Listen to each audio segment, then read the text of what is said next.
I'm recording now. For those of you who are tuning in, we are going to talk about spiritual life lessons for our kids.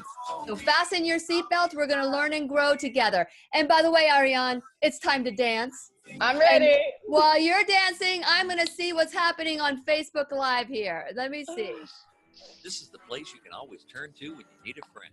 The Lillian McDermott Show. To reach out to Lillian, visit her on the web at whenyouneedafriend.com. It's not going now, live. let's all learn together. Here's Lillian. Hello, my listening friend. It's so nice we can meet each other on the air on this beautiful, best day ever. And for those of you who are new to the Lillian McDermott radio show, it is my commitment to provide alternative ways to heal. And it is my mission to make awareness, responsibility, and truth a part of our everyday life. And I hope you, my listening, as well as my viewing friends, will feel empowered to learn a new truth and live the life of your dreams. Let me tell you, yesterday we were on Facebook Live and everything went without a hitch. But today, for some reason, it is not clicking on. So I have no idea what's going on. So for those of you who can help me out, then I will be able to do something different. But for now, we are live on radio, and I am so excited because today we get to talk about our children, our grandchildren, our children's children, our nieces, nephews, anyone. We love our children, and we want them to know they are loved, that they are special, very unique.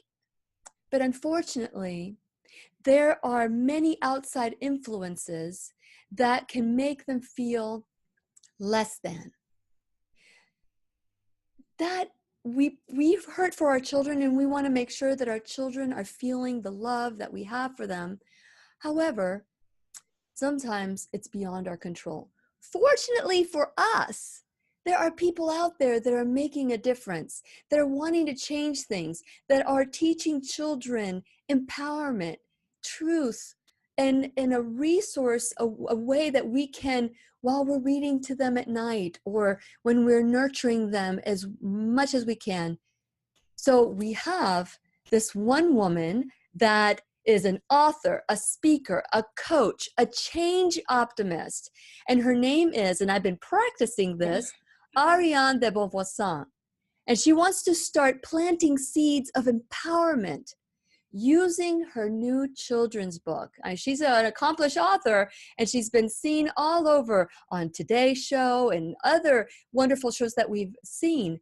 But she has created a series called Giggles and Joy that will teach our children spiritual life lessons that will last them forever.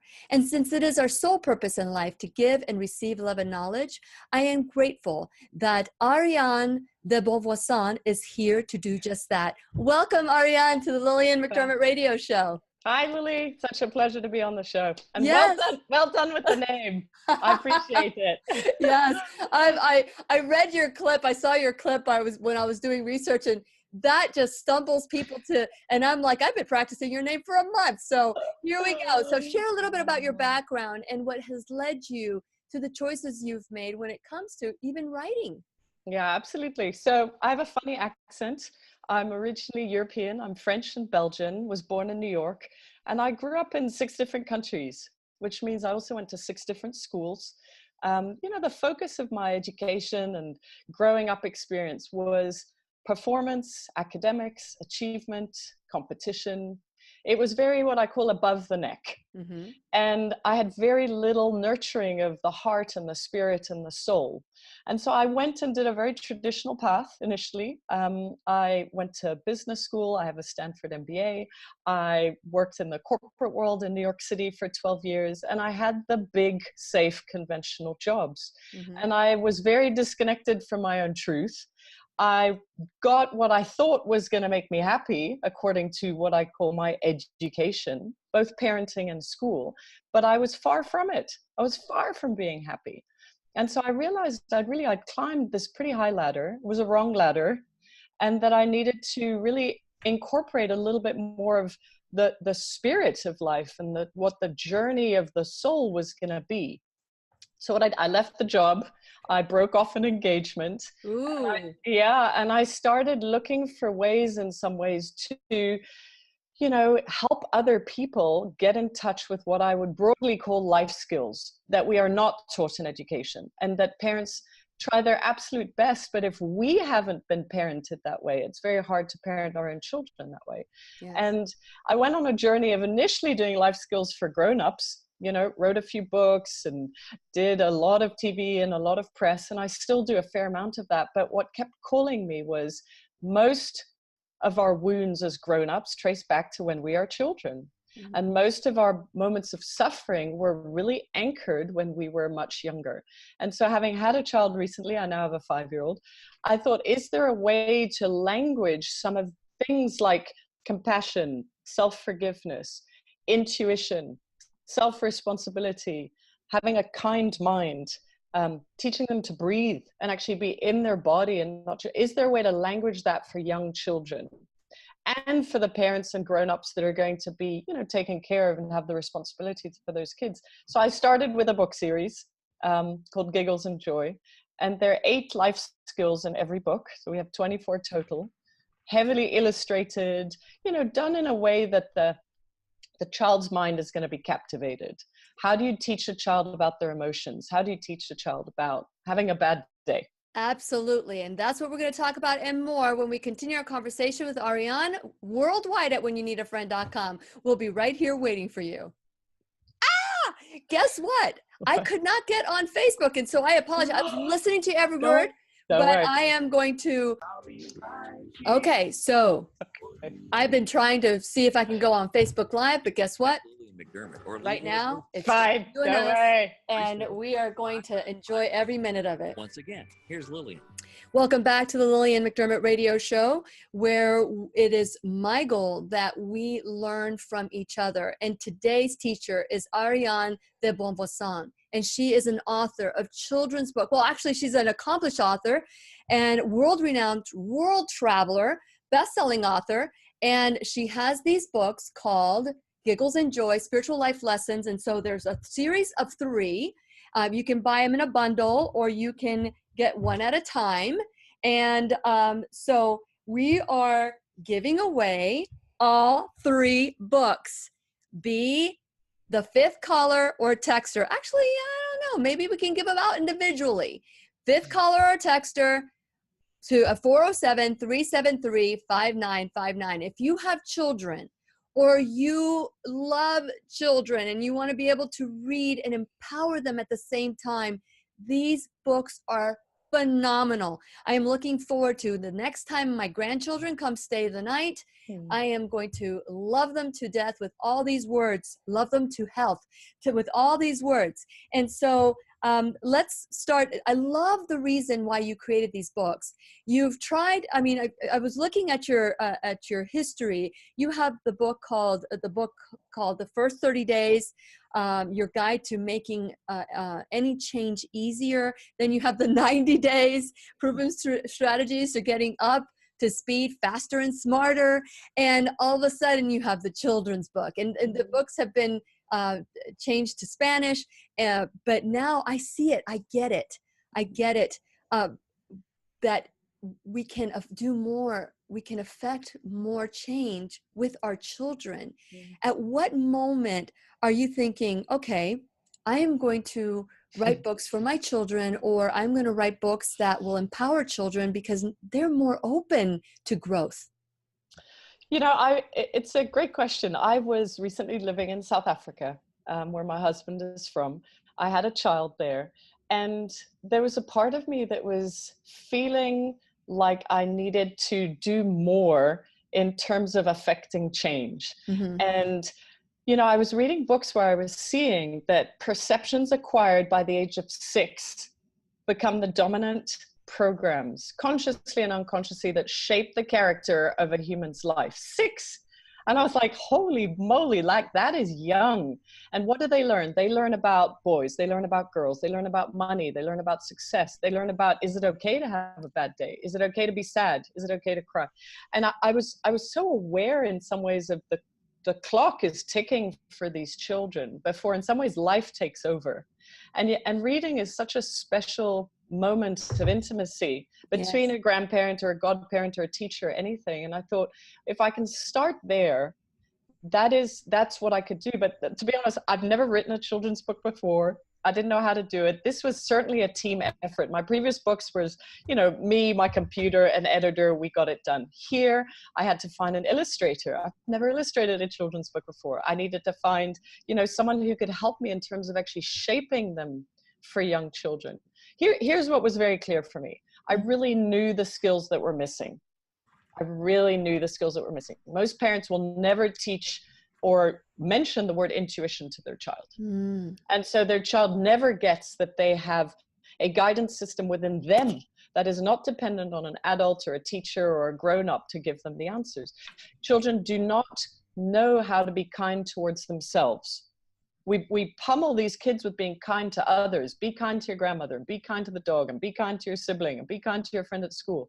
The most important kindness is self-kindness, right? It is what your child's inner voice towards themselves is. When I speak to grown-ups, our inner critical, disapproving voice is so bad. Yes. It takes a lifetime to change. Well, I want to add to some of the things that you said at the beginning of the segment, the previous segment, which you talked about how many of children's opinion of themselves are formed before the age of 6, and that there was a couple of things that you said that I wanted to go back on, which is that you climbed a ladder. You were very successful. You climbed a ladder, and it was the wrong ladder. And I want to say that it was perfect because you climbed that ladder, you now know from your own knowing, from your own experience, what it's like. And so you're here to warn people that, what's important in life. It's not money, although money can help buy many things, and it can help our life be easier. But what you're learning was that it doesn't matter how much money you have, that success comes also in the spirit.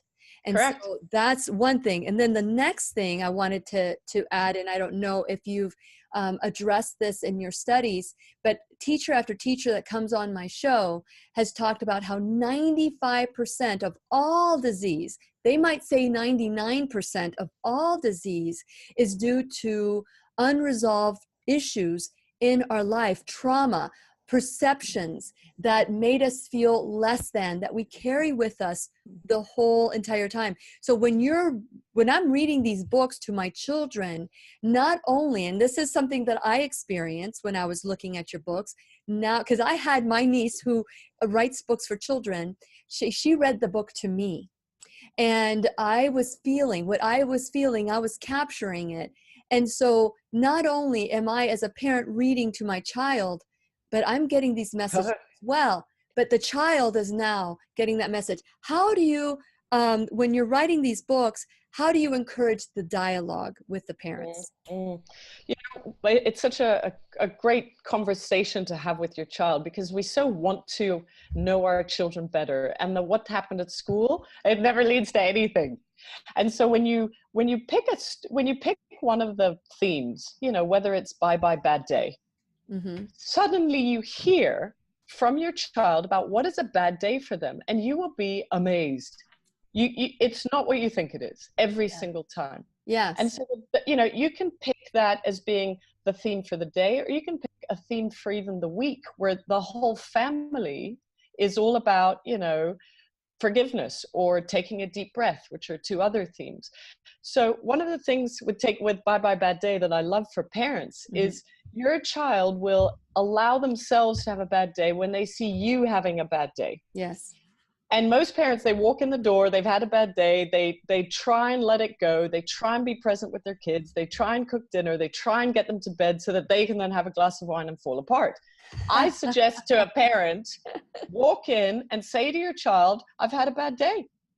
And the authenticity and the honesty, and then you have a conversation about it, where it's like, this is what happened, do it in the language that's appropriate for their age. But then they get that it's normal. Mom's going to recover, or she needs some time to herself, and I also can have a bad day.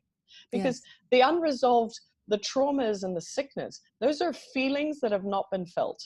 Yes. And what we do with our kids is we don't allow them to be angry. We don't allow them to be really sad. We try and squish that out of them. It's not okay for our child to be fully in that emotion. Correct. Correct. And And not only that, we are taught to ignore intuition. You talk about, we don't have the conversation about intuition. We are taught that, whether it's by action or intentionally, you know, by what our children are saying, to not listen to our intuition. We're the only species that doesn't listen to our intuition. We say, don't feel that way, right?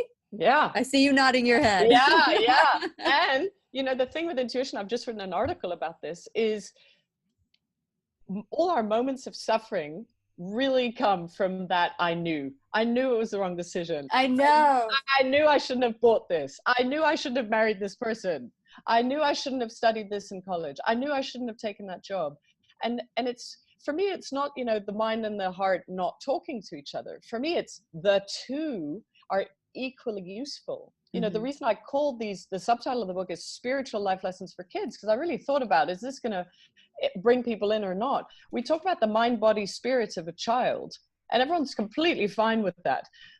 And we are focused on their mind, and we are focused on their bodies. Like most parents and grandparents have a sense of the health and well-being of the child. We are not focused on that third element of the triangle, which is, what does it mean to booster and build up the spirit of the child for this world that they are in? Yes. Right. And that's what I want to prepare children for. I don't want to protect them from a difficult world or from bad times or from things that are happening. It's like, you give them an inner tool belt, not an external tool belt that's constantly going to change. You don't know if their parents are going to stay together, if they're going to stay in the same school, which is why change for kids is such an important one. You know, there's a 4-page skill about change for children, because most parents hate change. So if the parents hate change, guess what your child's going to pick up from you? That's right. That's right. Our children pick up everything from us, even if we do not say it, because our actions speak louder than words. And, you know, so I just want to remind you, my listeners, that 407-373-5959 will get some of your books. So be starting to call 407. You know what? I'm going to say the fifth caller or texter, but if more people, depending on how many people call, I might split them up and give out to different people, because these are books. I love how your tagline is Spiritual Life Lessons for Kids, because spirituality has nothing to do with religion. And I used to do a segment, which I think I'm going to be bringing back again. It's called Breaking Down the Walls of Religion. The only thing that keeps me out of your denomination or your church is a wall or a door.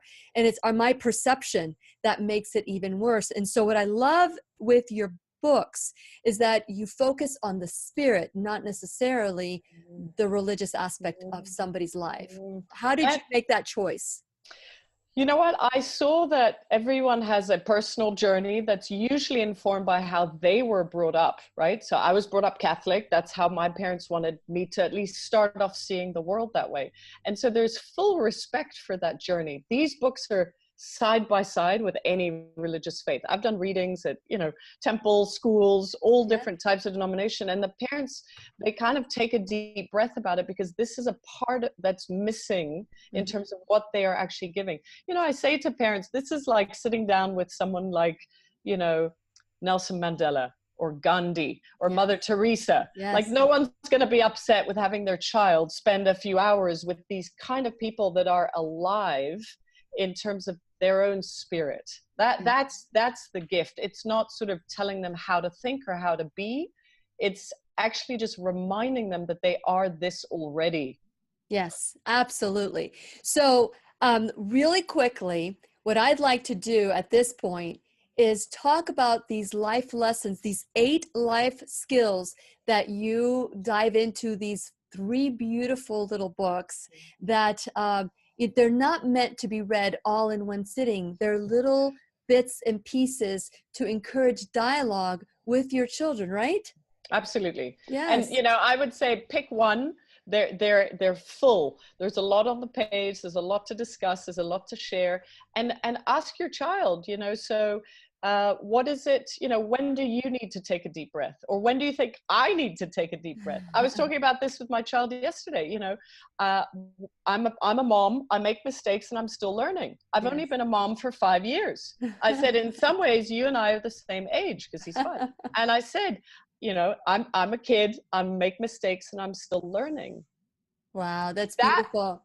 That's the journey where we're both equal in some ways. So it's not parent-child. And that parent-child continues on for the rest of their life. If we don't nip it, we've got to nip that relationship. I want to be my kids' friends. I'm done being their parent. I just want to be their friend. And we're going to continue our conversation with Ariane de Bonvoisin when we return, and be the 5th caller or texter, 407-373-5959. And we'll continue our conversation. We'll be right here waiting for you worldwide. Oh my goodness. Here we go. I'm going to pause this one more time. Great. So when we go back on the air, what I normally do is I talk a little bit about the show and how to become a subscriber. And I hope that you do, and share it with all your friends to help me grow the show. But then I want to start talking about the life skills, because, it's interesting. As I was picking up your book, and I love how the book feels. I love all the beautiful, look at this one. Look at this page. Oh my goodness. This is home. And I love the different, when my niece and I were doing, because my niece came over, she's 32. She's 32 years old. And she read me these books. So I was the kid. And she would read the books, and then she would show me the pictures, and and then we would talk about what we were saying. And so this one is called Home. And I remember saying one time, it doesn't matter where we live. Even if we lived in a tent. Or a submarine. The tent would be the Taj Mahal. Yeah. And so, knowing that home is anywhere that you're at, and especially people that might feel displaced, or, and children that might feel displaced because of divorce, or because of whatever is going on. Some of these stories that you have, and we're going to start with Giggles and Joy, because the whole concept is that Giggles and Joy is woven in our life, right? And it's so missing. Oh my gosh, that is the adult journey, is to giggle more and have more joy. I'm reading a book called Playful Parenting. And I think I'm playful. Wow. According to the examples in this book, there is so much more of a journey for the inner playful child to come out of me, So yes. the Giggles and Joy is just a reminder. When you're doing more of that, the parenting is a lot easier. Yeah, it is. It is a lot of fun. When I was, it wasn't until I reached maybe 47 years of age. And I had started the show, and I felt, wow, if I expect my listeners to grow, somebody challenged me to go raw vegan on my show. And I did. And I felt so good, after 4 days. And I thought, wow, if the food can make me feel this good, it wasn't that I was feeling bad. I was feeling better than what else is out there. And it completely changed my show. Just completely. I went from allopathic, take the pill, to, you could take a pill, you could take responsibility, to a holistic, functional, and that kind of life. And so it opened the door to a new truth. And I talk about this new truth all the time on the show, things that supported us as a child. So when I was a young child, my parents were the parents, and they continue to be the parents through adulthood. The same thing I was modeling for my children. And once I started truly working on myself, I didn't want to be their parent anymore. And they don't get it. Yeah, but there's so much heavy expectation on the word parenting. There's so much. And because there are so many expectations on the word parenting, the suffering that comes with being a parent is high because of the expectations. Yeah. The expectations are to love and to help them learn and grow. That's really it. Because most parents, their middle name is guilt. Yeah, shame, blame, fault, and duty, which is responsibility. And I'll talk about responsibility when we come back on the show.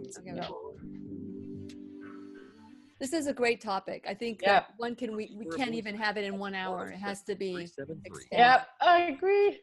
Once again, here's Lillian.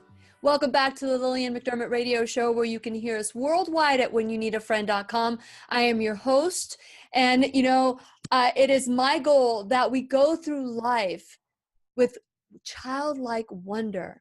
For so many years, I lost that childlike wonder. And it's not until you start loving yourself and accepting yourself that you start seeing yourself as a child again. And so that you can have fun again, which is what I love about these books. And by the way, 407-373-5959 will get you a copy of these beautiful books that you can read to your children. There's Giggles and Joys, You Are Loved, and Being You. Spiritual life lessons for kids, but you know what? It's for you too. It's for us, because when we read this as a child, we kind of retrain our brain. And that's what this show is about. It's about retraining, reformatting the word responsibility. We think that responsibility is about blame, shame, fault, or duty. It's really about empowerment and freedom. If I keep blaming people for my life and how it's turned out, I will never live my life, because I've given the power away. I want to encourage you to do the work, to look at responsibility, because responsibility, if you take 100% ownership of your life, then you can create what you want. No matter what has happened in your life, you heal from that. You heal from the pain. And this is where we have this conversation on the show. We have it off the air at whenyouneedafriend.com. Please go there, become a subscriber. While you're at whenyouneedafriend.com, follow me on all my social media and YouTube, because today we weren't able to go live on Facebook. I don't know what's going on, but that's okay. These things happen. Maybe we were supposed to have a more private, intimate conversation, and you'll have to go to YouTube to listen to the show in between. But I want you to do me a favor. While you're at whenyouneedafriend.com, click on my sponsorship page. Without my sponsors, there would be no show. So please check them out, check out my sponsors, and support them the way they are supporting the show. I want to be able to, if you're a podcast kind of person, I'm on pretty much all podcasts, and you can call and be the fifth caller, maybe fifth, sixth, and seventh caller, and you'll get the books. And 407-373-5959. For today, we have Ariane de Bonvoisin, and I'm going to say that in my head so many times. Now, before we went on the break, and thank you so much, Ariane, for being on the show. Before we went on the break, I said, I really want to dive into these 8 life skills that you focus on in these books that are beautifully illustrated by Ellie Cross. And so I would love for you to share, what would you say is your first life skill that you think that we should all teach our children? I wouldn't put them in order, because every child is different. The first one want to talk about, how about that? The first one I would talk about is probably self-kindness. So I think we are very focused on teaching our children to be kind to others, kind to animals, kind to their grandparents. And we need to focus that our children be kind to themselves first. Because a child that is kind to themselves will be kind to other people. Sure. Because when a child does something quote unquote bad, it's because they are feeling bad about themselves, about something at home, about something at school. There are no bad kids. And so one of the things I teach, parents, is when there's an altercation in the playground or at school, is to never label a behavior as bad, never label a person or another kid as bad, and help them understand compassion and empathy. What do you think is going on with that child did that? Yeah. What do you think they might be feeling? And that's how you build the sort of understanding that children have between themselves, right? So self-kindness would be one. Which goes with self-forgiveness. I did something bad, I can let it go. As adults, we never let anything go. We drag it into the next morning, and horrible thing happened. Teaching children to let go. There's a lovely prayer that they say in Hawaii, which is, I'm sorry, please forgive me, thank you, and I love you. I'm Mhm. sorry, please forgive me, thank you, and I love you. And I taught this to my child. I've taught it to a lot of children. Age 3, they can recite this. But it's a recovery way for them. It's a way for them to get back to feeling whole and complete, and that they are good enough, you know, even though they might have done something bad. So kindness and self-kindness is a big one. Yes, and there is a course I took in California by a gentleman named Mark Travis, and he's a writer's writer, and he has a workshop called Write Your Life, and on there he started talking about Vic, and so he says that we all have Vic in our brain. It's vicious inner critic, and he says it's not just a voice in your head; it's a whole committee. And so he had us dissect the voices in our head and who was on the board. And it was interesting to go in there and really dive in and say, okay, what is that voice in our head? And who is that voice that is constantly being mean to me? And you know what? Yeah, Lily, one of the things that when I've done that journey on myself, you know, sometimes the voice is it's not mine. It's my father's, or it's the world telling me that, you know, I should have, or this is where I should be by now. And so, you know, allowing yourself to go, wow, I am not my mind. I'm not my thoughts, right? It's such a powerful lesson. You know, another life skill I would say, which it's so important for children, is for them to be in their body. We educate children above their neck. That is it. We just focus on their mind. We focus on their mind. That is rewarded. That gets stars. And when they do the right thing, that's when a lot of them get love. Mm-hmm. And so when they don't get the stars and they don't get the performance and they don't get the love from their parents, that's why we have kids who are anxious and depressed and, you know, everything else that we don't want to talk about or our minds have gone numb to. And so, you know, there are life skills about helping children to meditate. I don't call it that, but, you know, when the breath is calm, the mind is calm. And with a lot of our children, they're not breathing and their minds are definitely not calm. There's too much homework. There's too much busyness. Yes. So breathing, you can teach that to a 2 or 3-year-old. You can teach it to a 12-year-old. You can teach it to a 50-year-old. Breathing is a big one for me. When I do readings, I always go to take a deep breath because I can actually see a change happen instantly. Yes. My child reminds me to take a deep breath sometimes if I'm on the phone or having a heated conversation. Mommy, take a deep breath. Oh, you know, what an incredible young man you're creating, you're helping create into this world. You know, going into the body, because we've learned that the body stores a lot of our perceptions that were maybe unresolved issues or trauma from childhood. Our body, it stores in our white blood cells in certain areas in our body that I always say that our bodies won't let us forget what the brain wants to neglect or forget. And so it's a constant communication between the brain and the gut, our intuition, that divine voice that's in our head that wants to align with each other, with the brain and the body. And so with that in mind, it's so important that we deal with those traumas when we are in the body and we're feeling how maybe we feel sad today. And we go, no, well, we can't feel sad. You know, we have to, you know, fill it with voices and music and TV and social media, food, sex, addictions, all these things. But if we would just allow the feeling as we look at it to pass, just to pass, then life would be a lot easier as we get as an adult. So let's talk about the third. What would be another life skill? You know, another one that I would say is what you just mentioned, being sad and being mad. Okay. Those are two emotions. Yeah. Those are two emotions that when children can feel them, they feel empowered, and it's not the opposite.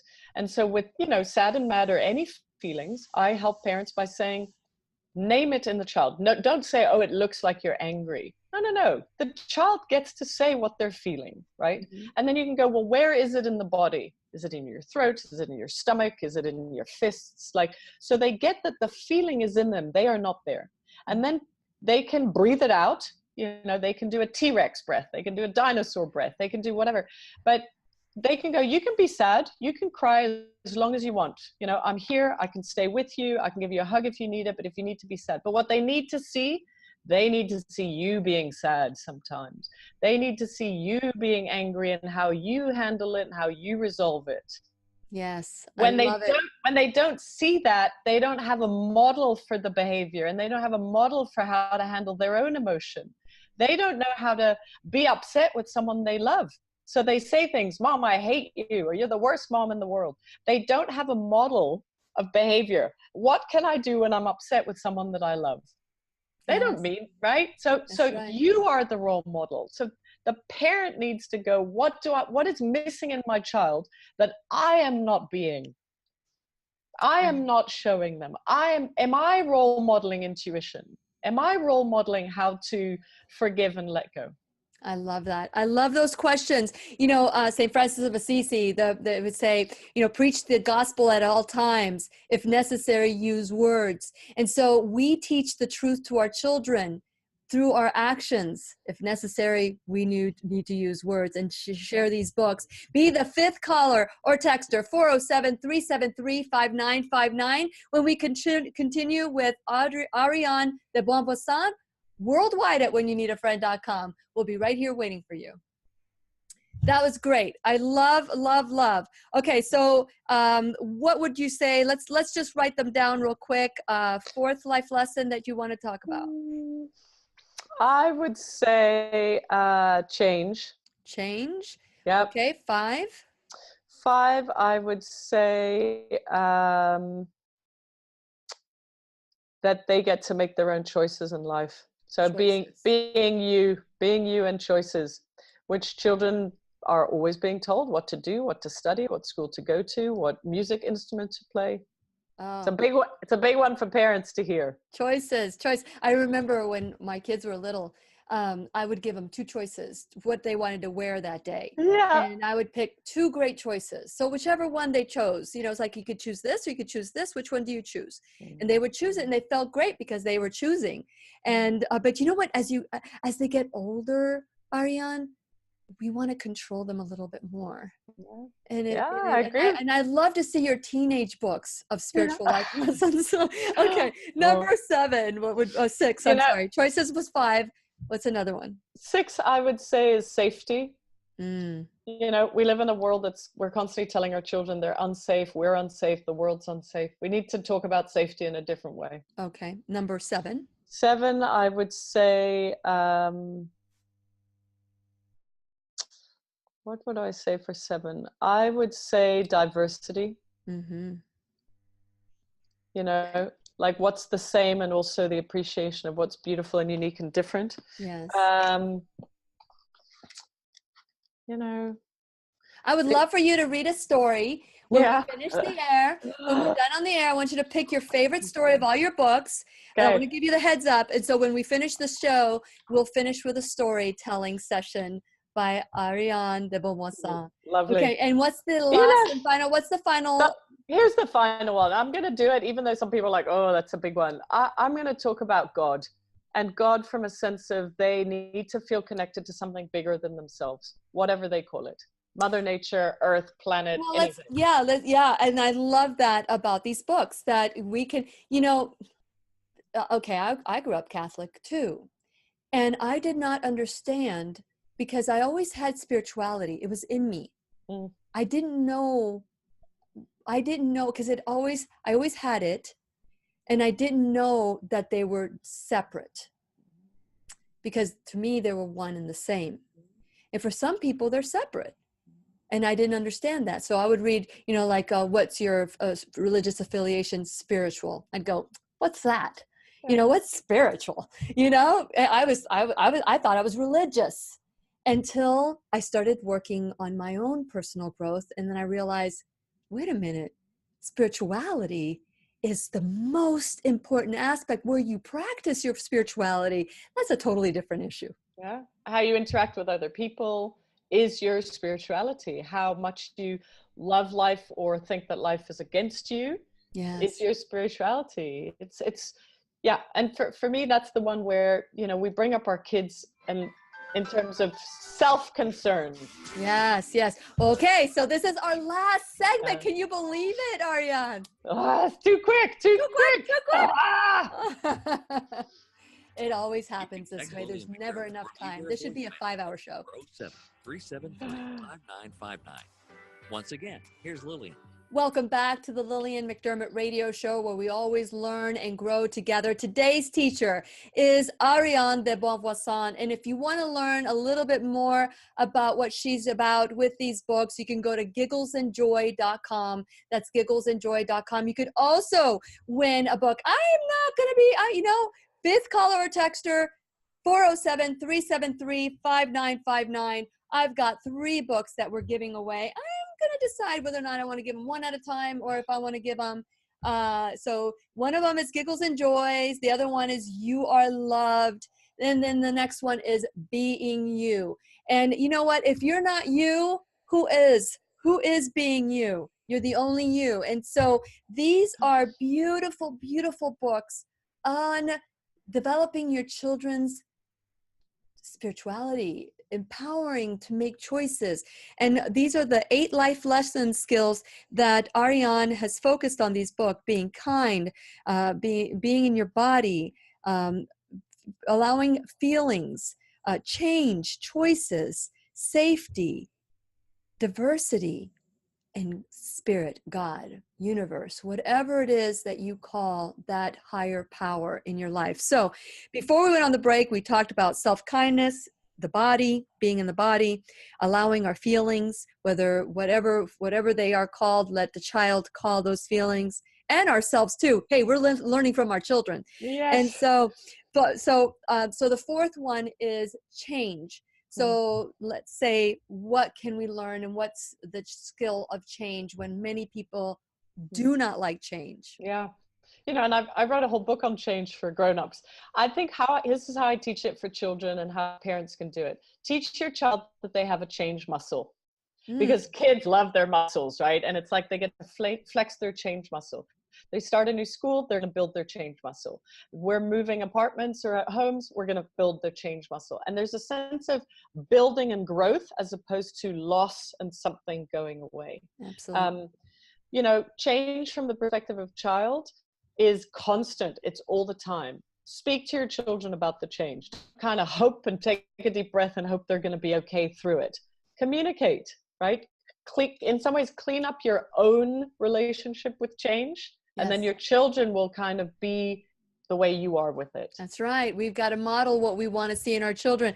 I remember I'm an Air Force brat, and we moved around so much. I came towards the end of my dad's career, Air Force career, but I still moved a lot. And I remember our parents would say, and we're going to a new school, yay! And we're going to make new friends, yay! And we're going to be in a new friend, yay! And that's how they presented it to us. And so I love change as a result. I embrace change. I may not like it at the beginning, but I always embrace it. But I remember the quote that made a huge difference in me. I heard it from Wayne Dyer. Max Planck was the one that originally said it. And it's, when you change the way you look at things, the things you look at change. Perspective is so important and key. Is there anything else that you'd like to say about change? The favorite quote I share is what I call the change guarantee. From this change, something good will come. Oh, love that. When you focus the mind, something's changed, no matter what it is, something good will come from this. You will start looking and finding the good that came from this. I love it. That's Romans 8. Good will come for all. Hello? Yes, I'm here. Did we lose you? Okay. So the next one is choice, and it's the freedom of choice. And I think that, I don't know, Brian, are you able to hear me? Because now I can hear you. Okay, here we go. Sorry. So let's move on to the next one. Is number 5 is choice. And what do you have to say about choice? Choices, we need to give our children choices about what musical instrument they play, about what activity they really want to do after school. There's too much imposing a certain type of life and future on our children. And it creates depression, it creates anxiety, it creates trying to meet the parents' expectations as opposed to their own. Like, too many children are doing things to please their parents. and to make sure their parents are happy with who and what they are. And parents are trying their best, thinking this is going to help prepare them for the world. Mm-hmm. But most parents will say, you know, I just want my child to be happy. Well, then focus on your child being happy, not on them speaking Chinese and picking up violin and, you know, doing martial arts. If that's an extra, that's beautiful. But really question, why do I want this for my child? Is it because I want them to fit into the world? Is it because I want them to go to the best school? Or is it because I want my child to be happy? I love that. I love that. And, you know, when we give our children, when we're trying to impose our own happiness, what we think happiness is for our children, could it be that we're trying to relive our life through our kids? You're trying to reparent, right? You're trying to heal your own wounds. It's like, well, I wish I had studied this, so I'm going to push my child into medicine or law or whatever, you know, safe career you feel is going to be better for them. They have their own ability to choose and be powerful. Yes, and get out of the way. That's right. And their bodies will break down. If they're doing things to please other people, they will eventually be very unhappy. And then that's when the pill mill starts happening. You take a pill for this and this and that. And the choice is, the answer is within us if we just allow ourselves to be. I love these books. And so then the next one is safety. I just want to get to all of them and then we can be able to go back to others. You know, safety, we live in a world that for a lot of people feels unsafe, is unsafe. And so we project that onto our children. Be careful, you know, there's bad things, it's dangerous, it's an unsafe world. And we need to reframe the conversation about safety. We need to have safety be an internal thing, where safety, you know, safety is a way of being in the world. It is not the world. So I feel safe in the world, even though the world can throw things at me. That's very different than kind of being in a place of fear going into the world. You know, I encourage children and grown-ups to be in a beautiful state, no matter what happens, as opposed to a fearful state or an unsafe state or a reactive state. So you teach children what is being in a beautiful state right now, even though, you know, life doesn't look or appear like what you would like it to look like. It's safety on the inside. Wonderful, wonderful. Okay, so let's move on to diversity. You know, I mean, I grew up in 6 different countries, and I feel like bringing up children to just be a certain, you know, religion, just be a certain sports team, just be a certain color, just be a certain school, just be like, that doesn't breed universality. It doesn't breed spirituality, which is at some level we're all equal. And yet we sort of appreciate and look at, you know, the diversity that we are on the outside. So I teach children that all souls are equal. You and me, you might be better at soccer. I might be better at, you know, tennis than you. But otherwise, the two go together. So, you know, the equality and the diversity are the same side of the coin. Beautiful. Absolutely. And before we go, because, you know, this is probably the most important, which is our connection to higher power, our spirit. Would you like to share the skill set on that one? Yeah. So, you know, there are life skills on God, on Mother Nature, on prayer, in a way that is sort of, you know, universal. Because, you know, so much of what our kids are told is, you know, build yourself up, get good, get brilliant, do this yourself, self-concern, build up your life. And then we feel disconnected from other people. And then we're unhappy. And so being connected to anything greater than their own little self, a tree, nature, animals, the ocean, God, if they believe in that, or an angel, or anything that goes bigger than their own little self. Yes. And then we start somewhere and then we keep going to that truth, that and higher power. Children already are. So it's a matter of just allowing that, just water those seeds. They already are. This is not one to teach. It's one to just allow it to flourish during their life. I love this. I love these books. Be the 5th caller or texter, 407-373-5959. There are 3 little books that are very, very powerful and that will change not only your child's life, but it will show you the inner you, that inner child within you that needs to come out and play. Thank you so much, Ariane de Bonvoisin. You are an amazing woman. that is on a great mission. And anytime that you want to share your vision here on the show, you are welcome. So Thank you so much. And thanks for the work you're doing and just the opportunity to share. I really appreciate it. Absolutely. Anytime. Thank you. And to you, my listening friends, it is time. It is time to learn these basic skills and teach them to our children. And please remember, I'll be right here waiting for you worldwide at whenyouneedafriend.com. This is Lillian McDermott wishing you love, peace, joy, and unexpected abundance. Make it the best day ever. Thank you. I forgot to tell you to say ever with me. Did I say that to you? I don't remember if I did. But okay, so now, boys and girls, we get to hear Ariane's. Oh yes, I'm going to read a poem. Okay, here we go. Before we go off the air. So, one of my favorites is Being You, because it's probably the one that I most needed as a child. Yeah. And this is about, you know, how beautiful and brilliant and unique a child is, regardless of performance. Mm-hmm. And as I started off saying, a lot of my childhood was about performance, and then you get a whole ton of love. So here we go. We think being clever is the best thing to be. We think looking pretty is the best thing to see. We want to be fast, be strong, and jump high. But are these really the best goals to live our lives by? Some things you're good at, they're easy for you. Some things you struggle with, have no clue what to do.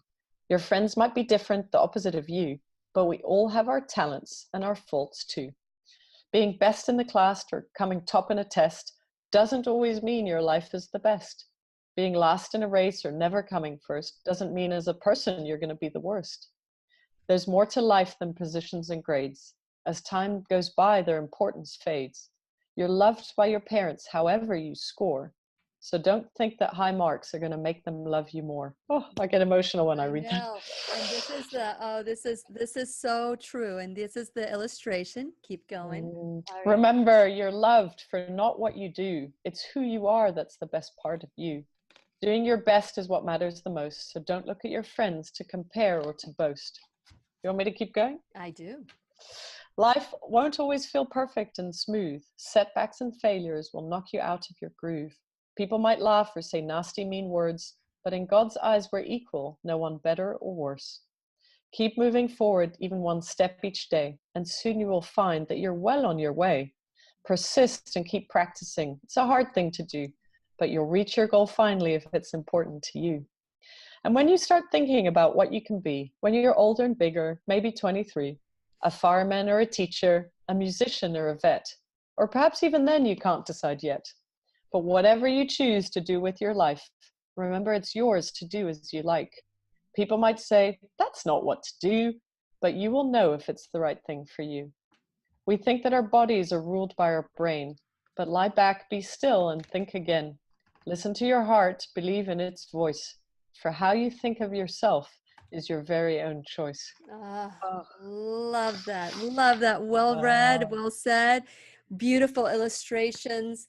You know, when I was listening as a child to my niece read this to me, and when I was listening or when I was reading it as a mom and kind of reflecting in my own life, I knew that these weren't just children's books. This is a way to life. This is a way to kind of reformat the way that we believe in. And whenever we read these words that touch us profoundly, and there was a moment when Natalie was reading to me that I just wanted to cry. Yeah. I wanted to cry because, you know, there's so many things in life that we hold more valuable than our own life. That we hold, like, for example, I'll give you an example. We hold a piece of pie or a piece of meat more valuable than our own health. True. And we're constantly making these trade-offs. And we're, you know, I hear people say, as a coach, I'm a life coach, and I'll hear people say, well, I can't give up my meat, or I can't give up my donut every morning. And what I'm hearing them say is that they're willing to give up their health. and they're not willing to embrace that life. And it's all these different programmings that you are helping changing right at the beginning. Yep. So well done, Ariane. Thank you. This particular poem, I've read it 100 times and written it, and I still get emotional. And to me, it's sort of, there's a healing of the inner child, right, within me that still feels, as a grown-up, a woman in her 40s, I need to perform to be liked. I need to do well to get love. That program has been running for 40 years. It was instilled in me in childhood that, you know, when I did well, you know, what do we do when we pick up our kids from school? How was your day? What homework do you have? Yes. Never ask those two questions to a child. They will disconnect. They don't want to tell you. It's so good to see you. I missed you. You know, that's it. That's it. You know, yes. I love being with you. What do you want to do? This is your time. You can do whatever you want. The day will come out from them, but don't ask them. The homework is usually the second question that a child gets after you haven't seen your child for 6 hours. Right. It's like, oh, and that's what's going to make my mom happy. And that's what's going to make my teacher happy and dad happy. And no. You exist. You're a beautiful child. That's what makes me happy. I love being your mother. I say that to my son all the time. I love that you're my son. I love that you chose me. Like, the conversation's much more about his beingness. If he happens to, you know, write his numbers or write his full name, then that's great. But that's not an equal celebration. So as you translate because now you are going from, you know, you can interview two identical twins from abusive alcoholic parents. One twin chooses to drink and the other twin chooses not to drink. And if you ask them why they made that choice, they both would have the same answer. How could I? Look at the example I had. One chooses to learn from and imitate, and the other one chooses to learn and turn away. Yeah. Either way, it's learning. Yeah. So you as a mom, you as someone who has felt that it was your performance, how do you go back, or do you just acknowledge that your parents did the best they could, but now you're going to do something different? How do you protect your child from that imposition that started within you when others interact with your child? And this is where we come to self-responsibility, which is why I love your show, you know, which is, I've done 30 years of my own journey of personal development and letting go and having my own coaches and doing my retreats and reading the books and journaling, because I wanted to clean up a little bit of that programming. And when something happens with my child, my first question is, what's going on with me? What's going on with me? Why am I agitated? Why is my tone of voice going up? Why am I being controlling? Why does this have to happen? Did I get a shit email? Did something happen at work? Did something not happen the way I wanted? It's always something going on with me. It's actually never about something going on, the way I react to my child. So I clean up my stuff, right? I clean it up in the moment. Otherwise, my child will get a reaction that is not in line at all with what just happened. Yeah, wow. And that happens so much. He's getting the brunt of, mom got a bad email or the meeting didn't go very well, even though he did whatever or he wanted a second cookie. So the self-responsibility for me has been, you know, probably the hallmark of my journey and the hallmark of my coaching practice too, which is, can I get people to just own their stuff so that the child doesn't have to own it for you? I love that. I love that. So how do you incorporate achievement in a way that is different than what you learned? Great question. I put achievement next to trying hard, practicing, making mistakes. Like, those to me go in the same pot. Most people think those are two different pots. You do those things and then you achieve. For me, they're all parts of the same hand in some ways. And so the journey is, you might achieve, but to get there, you're going to make mistakes. You're going to be a good kid. You're going to learn. You're going to practice. You're going to go through that. And achievement is part of the same hand. Most kids are like, if I don't score the goal, I'm the worst soccer player in the world, right? No, it's a great thing. And what do we need to do? Let's keep trying. Let's look at other soccer players that didn't score the goal, or so it's part of the same conversation as opposed to a goal itself. Yes. Very good. Very good. You know, it's, I've seen so many athletes have that high, you know, of when I do well, I am on top of the earth. And I've seen so many athletes, you know, I always talk about Nick Anderson, who was on the Orlando Magic team. And we were right there seeing his face, you know, when he missed the final 3 throws. And he was an excellent shooter, but he missed all 3. And because of it, we lost the game. We lost the, whatever it was, the season. Some people don't recuperate from that. Yeah. I don't think, because that's what, he was the one that got him there. He was the one, but none of that. And I always, because of that, I always say, you know what? Sometimes we're as good as our last basket. It doesn't matter what happened prior to that. And that goes with fighting with your spouse or with a relationship. What happened to the 30 years of doing well? And all of a sudden you're judged by that one moment and nothing else matters. So yes, we own that. We own that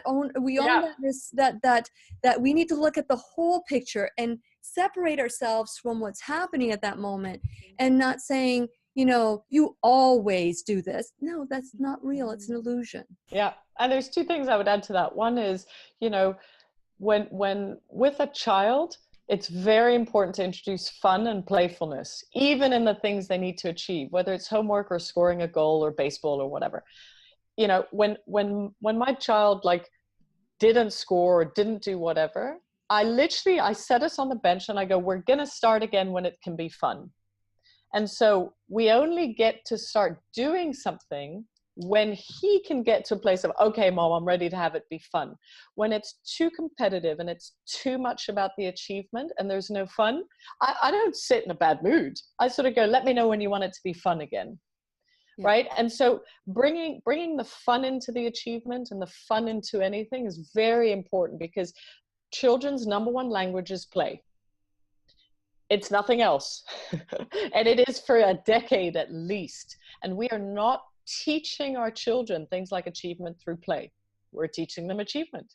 You can teach anything. You can discipline a child through play. And then the other thing you said, the example of, you know, the shooter who missed the thing. One of the things I've found with change is that I interviewed 1,000 people going through all types of life changes, from the worst you can imagine to really great ones. And people who get through a change or get through a tough circumstance or make a change, they say yes to it. When you say no, this hasn't happened. You know, I was helping someone yesterday whose husband has had a stroke. When she can get to a place of yes, this has happened, there's so much relief. You're not rowing back upstream. You're not trying to get the body back or the health back or the stock market back. Like that's what's emotionally exhausting. Yes. It's the saying yes. It doesn't mean you gave up hope. It doesn't mean things are not going to change. It just means there's you know, when you argue with reality, you lose, but only 100% of the time. That's right. That's right. Right? It's one of my favorite quotes from Byron Katie. And we do it all the time. As adults, as kids, we want something to be different. Yes, yes. And I wrote an article, gosh, if you go on to whenyouneedafriend.com and the about section, and there's my articles that I wrote, and I wrote, I think adventure begins with yes. Yes, all adventure begins with yes. Everything in life begins with yes. And so people ask me, you know, what my secret is to moving forward. I always say yes. I always say yes, and then I figure it out.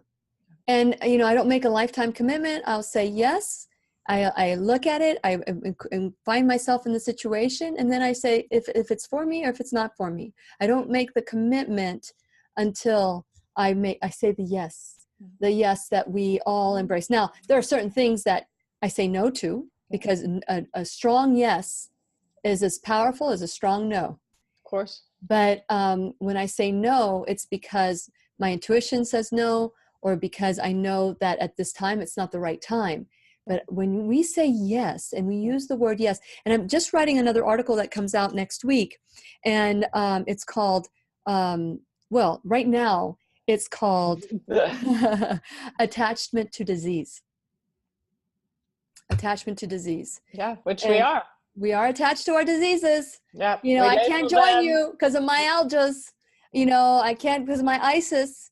I can't do this because of this. And the reality is most disease is man-made. Most disease is man-made. So I'm going to get off that one because that's, because I interview so many people, just like you've interviewed so many people. Everybody in front of us is a teacher. And I love how you say yes to, when we say yes, opportunity opens. Yeah. And we don't say yes because we're scared of change, scared of the unknown, don't trust ourselves, and we don't trust life. Yes. And people, Einstein said it much better than I did. So we had a technical difficulty and we lost Ariane, but I just want to let you know that I'm grateful for your time. I'm sure we will have her back. These are powerful, powerful books that we should all read to our children. I wish that she was here and that we could, let me see if she is. No, it's just me. But anyway, if you like this video, comment below, like me, share it, and help me grow. And until we meet again, I'll be right here waiting for you. See ya.